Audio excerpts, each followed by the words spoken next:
வசனம் ஒருபோதும் அது விரும்பணுமா போகாது. கர்த்தர் சொல்றாரு, நம்முடைய பாதுகாப்பு எதுக்கு? நான் வசனம் தான் நம்முடைய பாதுகாப்பு. தேவன் 27ஆம் சங்கீதம் 5ஆம் வசனத்துல சொல்றாரு, தீங்கு நாளில் அவர் என்னை தம்முடைய கூடார மறைவிலே மறைத்து, என்னை தம்முடைய கூடார மறைவிலே ஒளித்து வைத்து எங்க உயர்த்துவாராம்? கண்மலை மேல் உயர்த்துவாராம். அப்ப நாம ஏன் பயப்படணும்? நம்ம ஏன் பயப்படணும்? நம்ம ஏன் கலவணும்? நம்ம எதுக்கு பதறணும்? நம்ம எதுக்கு உதறணும்?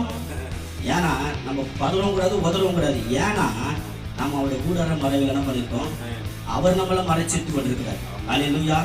இன்னைக்கு காலையில தண்ணி எடுக்க போனேன். ஒரு 7 மணிக்கு வீட்டில் கேன் தண்ணி வாங்கி குடிக்கிறோம்ல, தண்ணி வாங்க போனேன். அவர் நம்மளுக்கு பழகாங்க கடையில் பிரதர். அவர் ஒரு கிறிஸ்துவ நண்பர். போய் தண்ணி வைக்கணும் என்ன சொல்றாரு? அவர் என்ன பார்த்துக்கலாம், நான் பிரதர் என்ன விசேஷம் அப்படின்னாரு.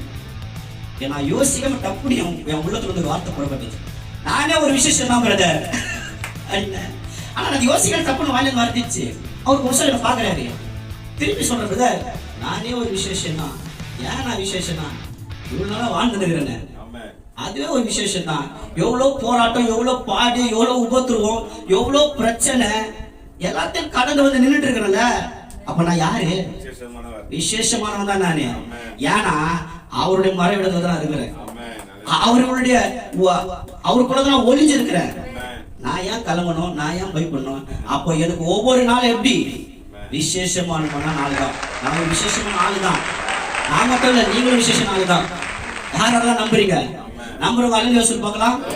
அல்லேலூயா பாருங்க.